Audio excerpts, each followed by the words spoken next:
بسم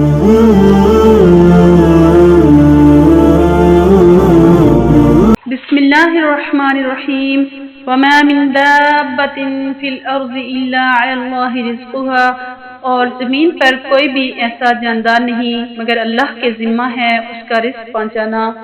اللہ تعالیٰ نے رزق کا وعدہ سب سے کیا ہوا ہے لیکن بخشش کا وعدہ سب سے نہیں کیا۔ پھر کیوں لوگ رزق کے لیے پریشان ہیں اور مقصد کے لیے بے فکر؟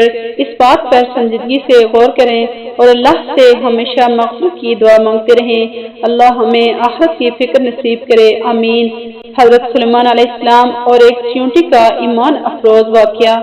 حضرت سلیمان علیہ السلام نہر کے کنارے بیٹھے ہوئے تھے کہ ان کی نگاہ ایک چیونٹی پر پڑی جو گیہوں کا ایک دانہ لے کر نہر کی طرف جا رہی تھی۔ حضرت سلیمان علیہ السلام اس کو بہت غور سے دیکھنے لگے۔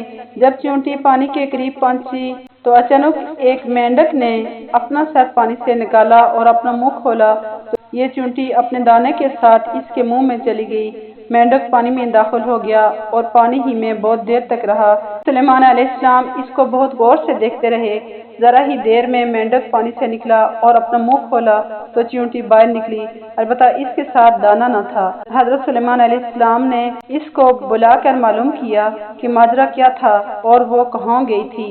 اس نے بتایا کہ اے اللہ کے نبی، آپ جو نہر کی تہہ میں ایک بڑا کھوکھلا پتھر دیکھ رہے ہیں، اس کے اندر بہت سے اندھے کیڑے مکوڑے ہیں۔ اللہ تعالیٰ نے ان کو وہاں پر پیدا کیا ہے، وہ وہاں سے روزی تلاش کرنے کے لیے نہیں نکل سکتے۔